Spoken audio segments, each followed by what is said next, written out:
Hey, shalom, shalom. All right, first and foremost, as always, giving all praise, glory, and honor. Yahweh, by Hashem, Yahweh Shai, by Hashem, Kakadash. The honors to the apostles, elders, the great millstone. All right, peace and blessings to you all for the leg. Akim, that's out to teach his word and all truth and sincerity. As well, you sincere aqua for our sisters. They come first video, shalom. All right, the brothers here at GMS, Wisconsin. All right, we meditating upon, exhortation. All right, Lord willing, to edify us for the leg. All right, and the title of this exhortation is going to be, don't forget the prophecies. All right, because in today's time, you got a lot of people that's not in the mind frame of remembering the prophecies, man. All right, but that's why we're here. All right, as men of the Lord. All right, the hope of the leg, Lord willing. All right, to prophesy the downfall of this place. Man. Prophesy means to say beforehand, right, before it happens. Okay, that's what the Lord is doing.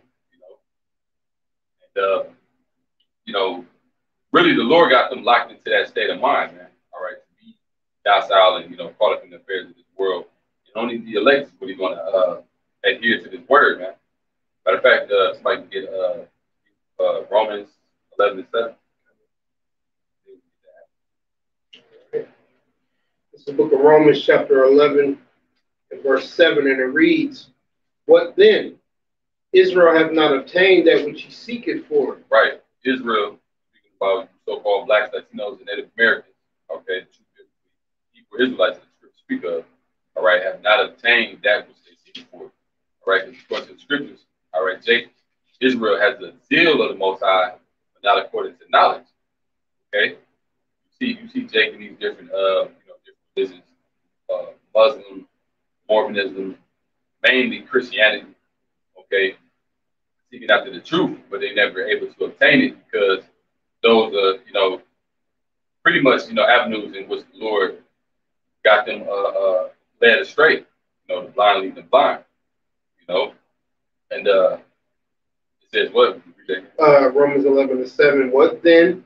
Israel hath not obtained that which he seeketh for." Right, which is the truth. Israel is seeking for the truth in all these different avenues, man. But the truth is here, primarily at Great Millstone, man. Okay, we say that with boldness, beginning with our elders on down. All right, we got the 100% truth. All right. Fine, but reading on, it says, "But the election hath obtained it, and the rest were blinded." Right. See, we speak about election. All right. The rest of the world, man, they caught up in the amount of numbers that you get, to your congregation, and they build it upon that. They think that they suppose that the amount of people that you got in your congregation that brings salvation, which it doesn't. Scripture is speaking about an election. All right, Lord willing, we be at that number, man. Okay, it says what the rest were blinded. Blinded through all these different philosophies, different wayward doctrines. Okay, caught up in all these different things, man. Even amongst Israel, man, you got different camps, speaking false doctrine, man. Keep reading on. Romans 11:8, "According as it is written, the Most High hath given them the spirit of slumber, eyes that they should not see, and ears that they should not hear unto this day." Right. The Most High hath given them, the spirit of slumber. Okay. So the Lord got a particular group that He wants. All right, the election. All right, and those that He don't want, they're not elected. 2/3. So, and that's just how it is. That's the balance of it all, man. The duality. All right. Speak about how the Lord, how to go lights and balance, or a false balance, abomination to the Lord. Just way is the light. You see, so that's how it is, man. All right, and we just hope and pray, give diligence to make our calling and election short. Work, but that's it on that. Hebrew. I went to like the half time kind of. You want to start at verse 1 or? Verse 1. This is Habakkuk chapter 2 and verse 1, and it reads, "I will stand upon my watch and set me upon the tower, and will watch to see what he will say unto me, and what I shall answer when I am reproved. Right. We are yes watchmen. Okay. It is true. Like you got an ancient where you have like a castle. You have a pavilion or in which you have it guarded over. You have watchmen sitting on the watchtowers, man, to watch for invading, enemies to come in and attack and warn the people. If there is any, such thing coming, man, and that's us, spiritually speaking. What is it, Ezekiel, the third chapter, which speaks about, I said, watchmen upon thy walls, and that's us at the hope of the elect, man. Okay, so we are sent forth to warn, the world, man. All right, of impending danger that's coming, man. Habakkuk 2:2. It reads, and the Lord answered me and said, write the vision and make it plain upon tables. Right. The vision. The vision goes into the prophecy. Okay. And plain upon tables is the scriptures. All right. That's where you will find the different prophecies and things that were said to happen before it happens, man. So it said, write it plain upon tables. It's plain unto the elect. All right. What time we in? We coming into the end of this man's empire, man. His kingdom. All right.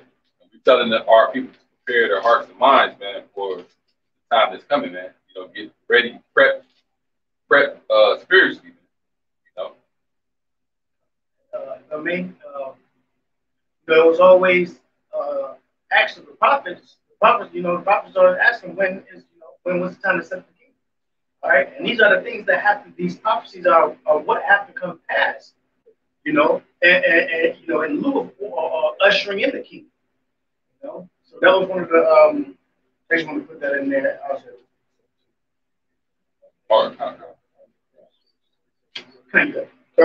Just finish this off.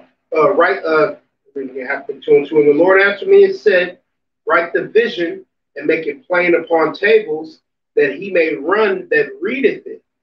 Right. Blessed is the man that readeth. Read it with understanding. And that's us, man. We read the prophecies and we take heed to it. We measure the time diligently. Somebody get 2 Ezra the 9th chapter. Measuring it with prophecies, man. That's it. This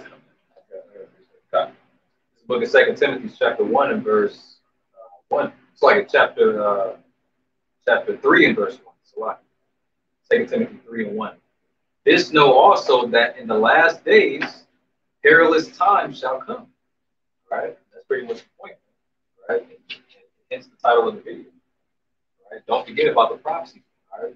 Just because things aren't popping off and you don't see death and destruction and lamentations and woes everywhere, doesn't mean it's not coming. It's coming. Those can be punishments for the wicked, the wicked of our people. When you go into that word, as the brother brought up, standing upon our watchtower to warn the people, right, of the coming danger. Okay. Like if the bro can get the definition to perilous. Okay. This is perilous, and it says full of danger or risk. Perilous, exposed to imminent risk of disaster or ruin. Yeah. Hey, I was thinking, when I read the definition, I was thinking about the scripture that says, valley of the shadow of death, which is America. And you think about today, there was people shooting. You get by straight bullet. Death is always staring you in the face here in America. Every day is a day that ultimately up to Yahweh Shema Shai, but people are dying every day. The incident that happened, what was it? Memphis. The dude, the Jake that was going around shooting up people at the gas. Oh yeah. What was that at? Memphis. Yeah, Memphis. Yeah, spirit created for vengeance, man. So the Lord, he putting spirits on people, to bring forth his vengeance, man, upon the population. This place is ripe with old too.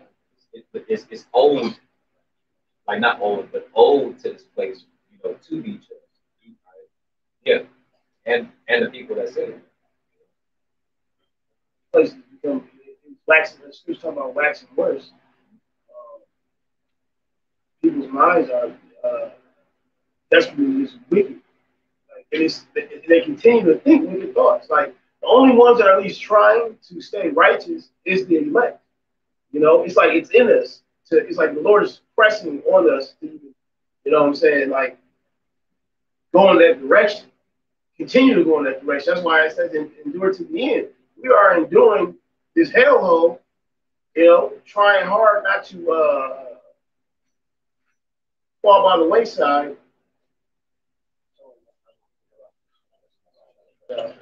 Fall by the wayside and fall back into the world. So we're fighting to endure. We're fighting, man. Through the prosperity of our shall, we're able to do that. I got a precept. Proverbs 22:3 says, "A prudent man receiveth the evil and hideth himself." All right, but the simple pass on and is punished. Right, a prudent man, all right, receiveth the evil. Evil goes into bad times. All right, that's all that we're coming into, man. It's perilous, evil times, man. And let me look into this word prudent. All right, Strong's real quick. All right, it's a wrong. All right, Strong's H6174. It says subtle, shrewd, crafty.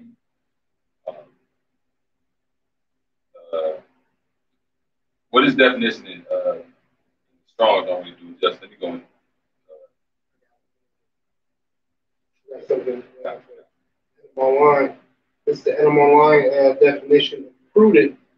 It says wise, discerning, circumspect, to look ahead, prepare, act with foresight. Right.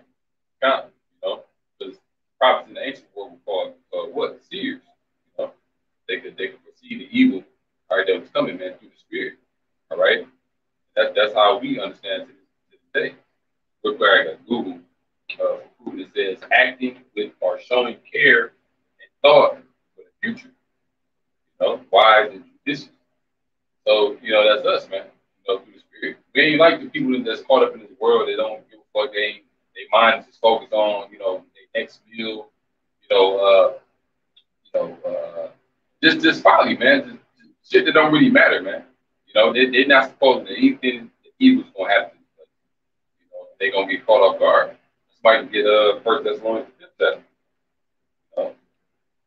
That's the mindset of the people right now. They gross darkness.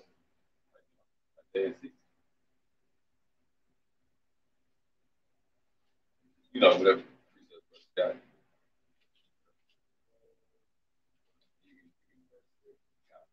It's the book of First Thessalonians, chapter 5, and verse 3, and it reads, "For when they shall say peace and safety, then sudden destruction cometh upon them, as travail upon a woman with child, and they shall not escape." Right. Why people in the world are saying peace and safety, everything's okay. Don't worry about it. All the warnings is going out there. Prophets out there week in, week out. It's like people, you really can't avoid it nowadays, man. You really gotta just close your ears to it.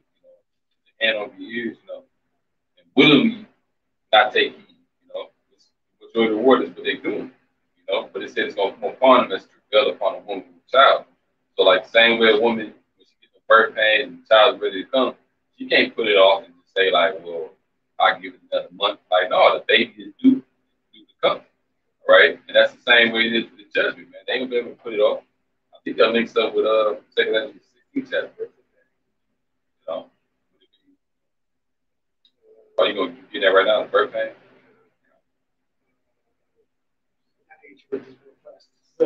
Isaiah 13 and verse 6, and it says, "How ye, for the day of the Lord is at hand. It shall come as a destruction from the Almighty. Therefore shall all hands be faint, and every man's heart shall melt." Right. It says it's gonna come as a destruction from the Almighty. All right, Yahweh watch me outside. What is it? Amos third chapter, I believe, 7th verse, shall evil be done to the city, and the Lord has not done it. The Lord is the one bringing the evil. And that's the reason why we do what we do. All right, to be on the good side of the Lord, so we don't get caught up in that judgment. Lord willing, had that the why written in Ezekiel the 9th chapter, placed upon us, man. That mark of exemption. I got it. And they shall be afraid, pangs and sorrow shall take hold of them. They shall be in pain as a woman that travaileth. They shall be amazed one at another. Their faces shall be as flames. Behold, did you see? Right? Behold, the day of the Lord cometh cruel, both with wrath and fierce anger, to lay the land desolate, and he shall destroy the sinners thereof out of it. That's saying a lot, man. Hey, people don't know the Lord, man. All right, they don't know how the Lord gets down. All right, in the ancient word, the heathens would call the Lord Alashajah, meaning demon-like power, because of his destructive nature. Yeah, he's love, he is love as well, but he's not all love. All right, it's a balance to it. Evil as well as love, okay? And you people of the world that ain't doing this work, you're going to experience the bad side of the Lord, man. For the stars of heaven and the constellations thereof shall not give their light. The sun shall be darkened in its going forth, and the moon shall not cause her light to shine. And I will punish the world for their evil, and the wicked for their iniquity. And I will cause the arrogancy of the proud to cease. Right. The arrogancy of the proud to cease. Because people in this society in particular, man, America, they very, very, proud, man. Isaiah the 2nd chapter speaks about how the Lord is going to bring the proud low. All right, Proverbs 16:18, pride goes before destruction, haughty spirit before fall. So that represents the people of this world, man. That's why it doesn't help to be in a proud state of mind, man. You gotta recognize your weakness, your weak nature, man. Just submit yourself to the Most High, man, and humility. And will lay low the haughtiness of the terrible. And that's mainly talking about Esau, man. The haughtiness of the terrible, man. Okay, you're gonna lay him low. If I could expound really quick. I'm sorry, Slocky, what's the topic? Don't forget the prophecies, right? So scripture say lay low the haughtiness of the terrible. Haughtiness means pride, arrogance, right? Of the terrible. When you look at the terrible, who are the terrible on the earth that are destroying the earth? It's not just Esau, okay? We get on Esau a lot, right? We don't get on the other nations a lot. The other nations are also terrible because they're in conjunction or in cahoots, so to speak, with Esau, with destroying the planet and perfecting their own agenda on this earth. This has nothing to do with the Most High. The Lord is going to lay all of that to the ground flat. And he's going to start with the destabilization in their own countries. And we're seeing that now. Now, one of the strongest countries in the United Nations is Britain, right? England. The Queen dying is a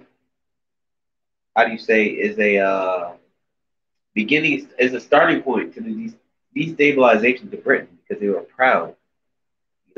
You read Daniel chapter 2, and I'm slacking for getting off topic. But when you read Daniel chapter 2, it talks about the countries that are partly strong and partly broken. Partly iron and partly clay. And Britain is the head of those countries that are partly iron instead of clay, right? But the thing is that that stone, Yahweh, that comes and crashes that statue to powder and dust, you're starting to see those prophecies come to pass.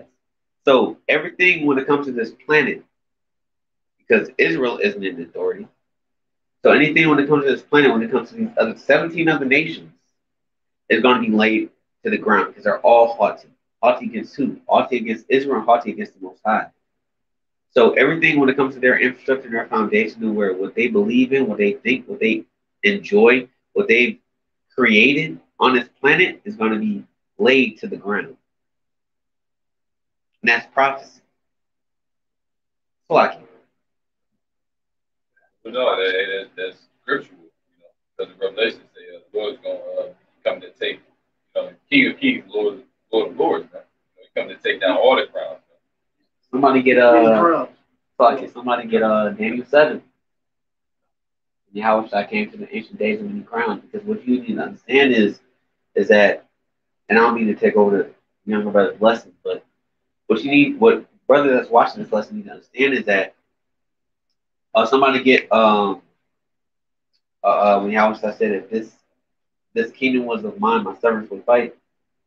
Because what you need, and I want that first before you get to that Daniel 7, is that the kingdom of heaven isn't going to come just by the Lord giving it. The Lord is giving it, of course, but guess what? Though we still have to go through and take down the other nations. Why? Because they're not going to give it willingly. The reason being because this first heaven here, this planet Earth, this world that you see, that you currently live in, this matrix, is given to the other nations. But the world was created for Israel's sake. When you read 2nd Ezra, the 6th chapter, somebody get that. This world was created for Israel's sake. So guess what? This world is going to be translated to Israel at the end of the day. Because the injustices that we see in this world, the killings, the murderings of Israel in the street, the hyperalization of the curses by the other nations on Israel is going to be reversed onto the other nations due to Deuteronomy 30:7.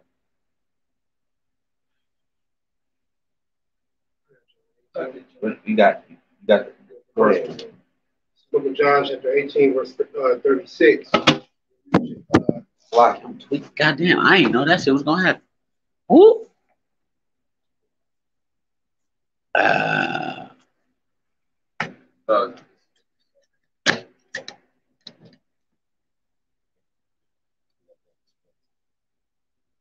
Yeah, it's very flimsy. Watching.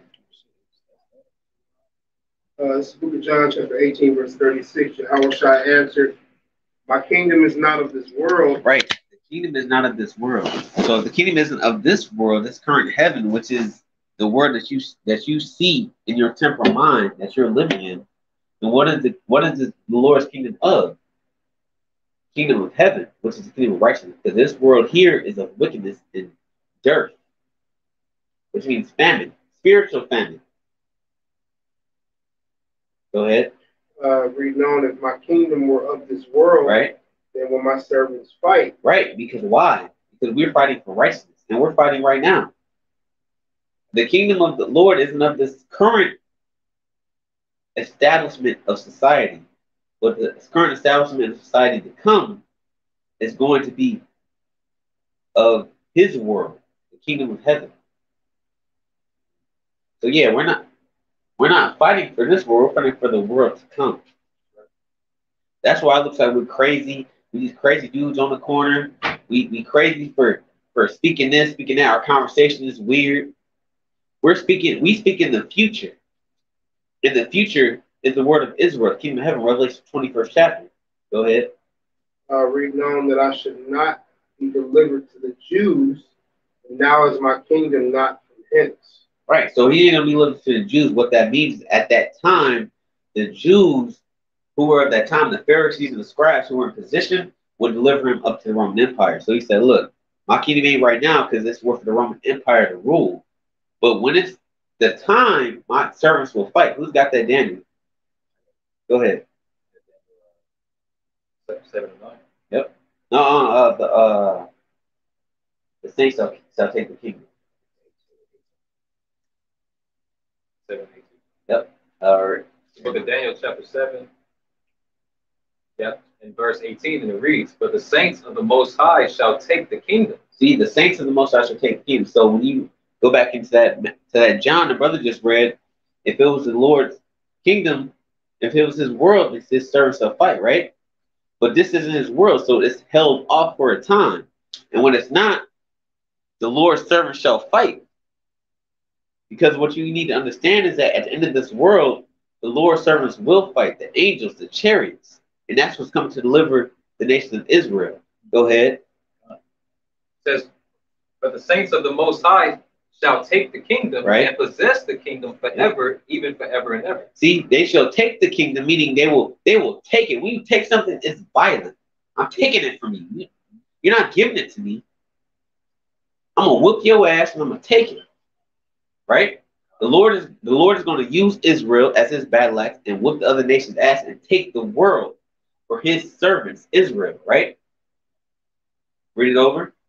Book of Daniel, chapter 7, verse 18. For the saints of the Most High shall take the kingdom, right? And possess the kingdom forever. And possess the kingdom forever. What does it mean when you possess them? You own it. Now, it says the kingdom, right? What does the kingdom encompass? The whole world. That means we're going to possess you other nations. Chief among you being Esau, and the 16 other nations under him. You're going to be Israel's possession. Just like Israel's your possession in wherever land you dwell right now. Go ahead. It says forever and even ever. Forever and even ever. That doesn't mean for the end of time, but there are ages, ages, and ages of ages where you're going to be possessed by Israel. You're going to be slaves for 1,000 years. You're going to be tributary to Israel, and you're going to give us all of your substance.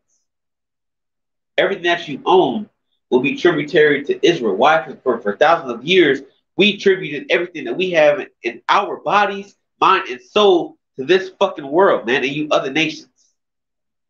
And there's going to be payback.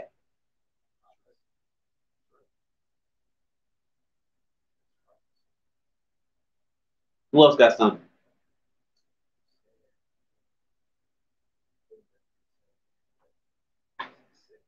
What you got, Lamont? No, I'm in Daniel. What you got? Daniel 7:18. Read it. But I read it. Is that the same thing? Okay. Yeah.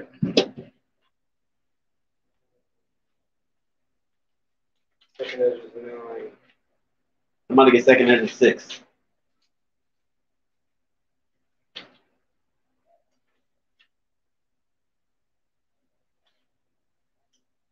Start at 1. Start at. Yeah, you know what? Start at 1. The book of Second Ezra, chapter 6. And it reads, and he said unto me in the beginning, the earth was made, before the borders of the world stood, wherever the winds blew, before it thundered and lightened, wherever the foundations of paradise were laid, for the fair flowers were seen, or ever the movable waters were established, before the innumerable multitude of angels were gathered together, or ever the heights of the air were lifted up. Before the measures of the firmament were named, or ever the chimneys in Zion were hot, and ere the present years were sought out, or ever the inventions of them that now sin were turned, before they were sealed that have gathered faith for a treasure. Then did I consider these things, and they all were made through me alone, and through none other. By me also they shall be ended, and by none other. Then answered I and said, what shall be the parting asunder of the times? Or when shall be the end of the first and the beginning of it that followed? And he said unto me, from Abraham unto Isaac, when Jacob and Esau were born of him, Jacob's hand held first the heel of Esau. For Esau is the end of the world, and Jacob is the beginning of it that followed. Read that verse over. Say it again. Read that verse over. Second Ezra 6 and 9. For Esau is the end of the world, and Jacob is the beginning of it that followeth. So it says Esau is the end of the world. What does that mean? When you look out into the world and look at news and history and politics, right? And you look at how the nature of the world today. The world is being destroyed systematically. How is the world being destroyed? By who? The so-called white man. The white man is destroying the world by cataclysmic destruction. Everything that he does is death and destruction. When you have the second chapter, when you read Revelations, talks about death and hell. Suck white man is death and hell. He's destroying every fucking thing on this planet, man. I don't care if you like it, understand it, believe it or not. That's the fucking truth. He is the end of the world. Because how many TV shows and movies have they created where the world was destroyed, blown up, nuclear disaster, nuclear fallout, pestilence, diseases, and the earth had to, the people of Earth had to escape to another world. Are they not trying to do the same thing now? When you watch the movie Elysium, when you watch the TV show 100, when you read different books and literature, it's the same fucking thing all over again, man. So who's destroying the world? Who's the end of the world? Who has encompassed the whole earth? The so-called white man. So when you read that, who cannot be Esau the Edomites? The so-called white man, bro. It's plain as day to who those who can receive it. Go ahead, Shamar. It's Proverbs 16:4. The Lord Yahweh have made all things for himself, yea, even the wicked for the day of evil. And the wicked is the so-called white man. And for the day of evil being a day of destruction. And we're heading into that day now. We've been in that period for thousands of years now. This man has been destroying earth. Go ahead with that second Ezra and read that verse over again. This is the book of Second Ezra 6 and 9. For Esau is the end of the world, right? And Jacob is the beginning of it that follows. Somebody get Revelation 21st chapter. And Jacob is the beginning of it that follows. Jacob is the beginning of the next world. So-called afterlife. No, we're not talking about the afterlife. We're talking about the after earth, where we will actually begin to live life, which is the kingdom of heaven. Go, somebody get Proverbs 29 and 2.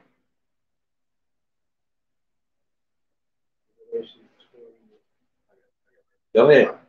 Revelation chapter 21 and verse 1, and it reads. As a matter of fact, before you read that, somebody get the Proverbs 29 and 2 first. And Proverbs 29 and 2. When the righteous are in authority, people rejoice. Right. When the righteous are in authority, people rejoice, right?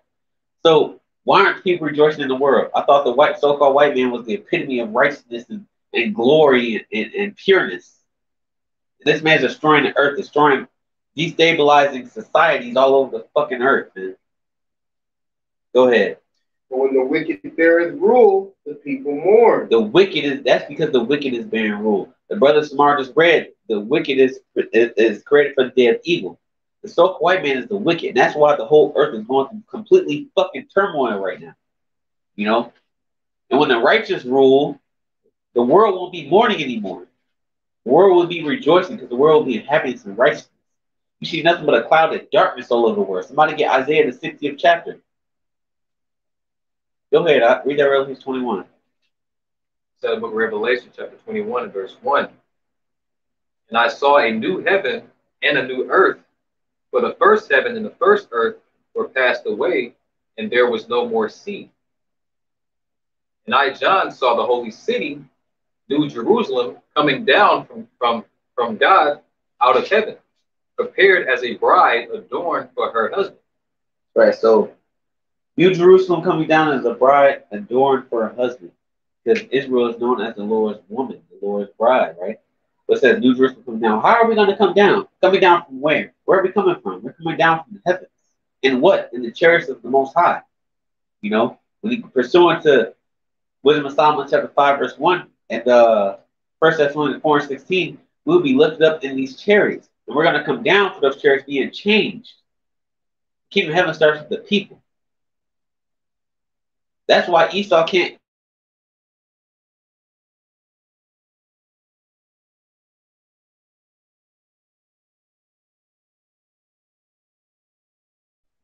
So fuck his agenda and fuck him. And fuck these other nations because they can't contain what the Lord has already sanctioned. Go ahead.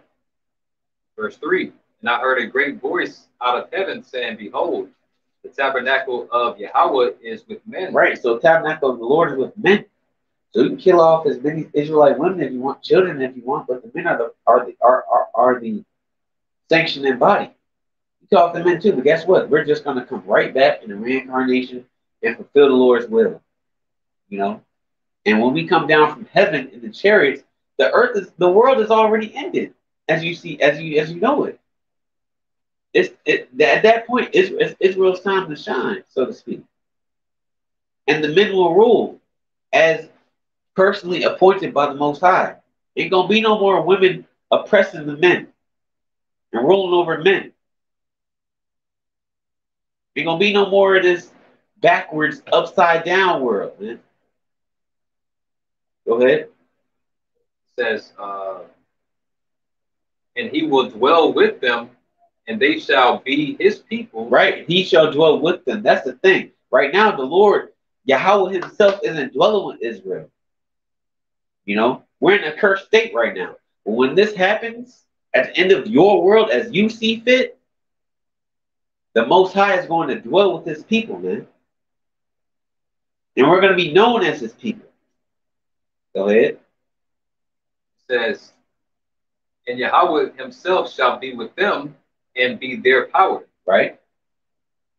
And the Heavenly Father Yahweh shall wipe away all tears from their eyes, and there shall be no more death. No more slavery, no more pain, no more death, no more suffering. Neither sorrow nor crying, neither shall there be any more pain, for the former things are passed away. This whole world, every negative spirit and connotation in this place is going to be done away with. In the kingdom of heaven, nothing will dwell but positivity and life and love and light. The darkness is going to be done away with. That's what we strive for. That's why we're here. That's why we're doing these lessons. That's why we're on the highways and byways. That's why we're striving within Yahweh Bashim, trying to make our families safe. That's why we're doing what we're doing. Everybody who don't know what that don't get it, fuck you. Fuck your mama. Go ahead. Verse 4. And Yahweh shall wipe away all tears from their eyes, and there shall be no more death, neither sorrow nor crying, neither shall there be any more pain, for the former things are passed away. Right. This heaven has passed away. This world, these other this heathen world is going to be passed away, and the world is going to be engulfed in righteousness. The wicked is going to be run over, extinct. Right. He that sat upon the throne said, behold, I will make all things new. All things new. When you look into the word new in the Greek is kainos, meaning fresh. The earth will be refreshed. The world will be refreshed. The spirit in this place will be refreshed with nothing but light. That's why we're doing what we're doing. Fuck anybody who has got something to say about it, don't understand it, believe it, or like it or not. We're here for righteousness. Go ahead. It says, behold, I will make all things new. And he said unto me, write, for these words are true and faithful. These words are true and faithful. Meaning it's going to happen. Yahweh Bashim Al-Shai is a man of his word.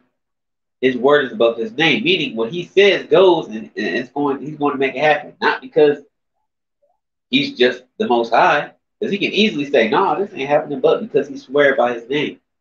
And he made us a promise, going all the way back to Abraham, Isaac, and Jacob, that we will live in a land of milk and honey. And we will get to that land of milk and honey, no matter the cost. That's why this world is doomed in destruction. When you read 2nd Ezra, the 7th chapter, 43rd verse, it says the day of doom shall be the end of this world. Because the world is going to be destroyed by its own fashion. This isn't a game. This isn't a fucking joke. This is real life. This is going to happen. And it will happen. The words of the Lord shall not return in them void. Isaiah 55.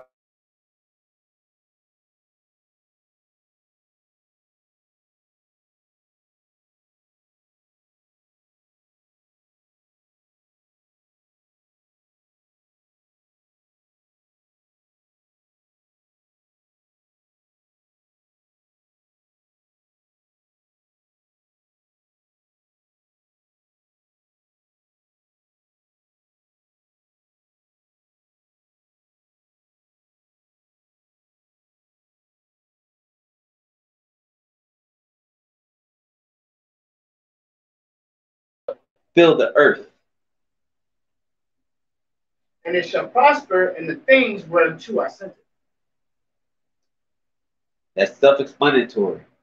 This world is over. The wickedness is done.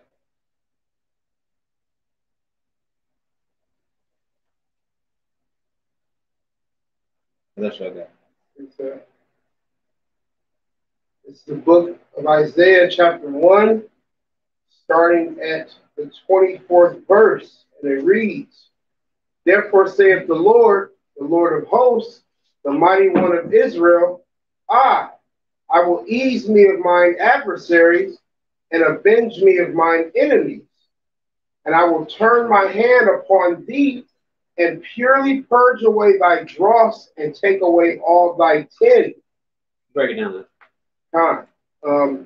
The adversaries goes into our enemies, you know. Enemy and adversary is pretty much the same thing, you know. And that goes into the other nations, starting with Esau, Edom, you know, the biblical name of the so-called white man.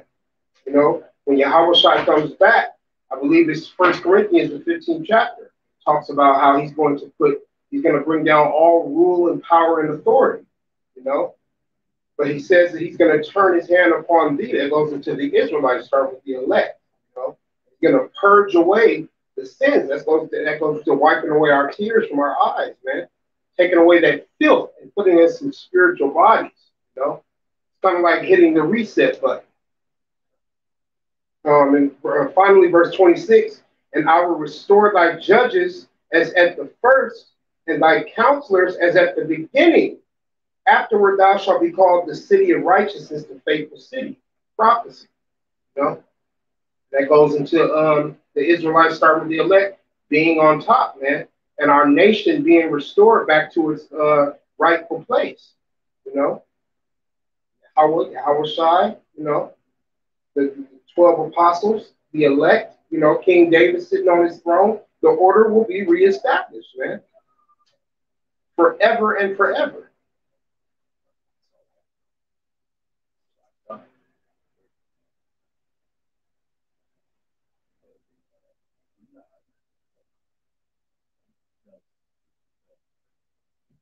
All right. With that, Lord willing us to edify to the body and fed the sheep with the spirit and power of Yahushua. All right, want to give all praise, honor, and glory to Yahweh Ba'ashem, Yahushai Ba'ashem Rakakwadash.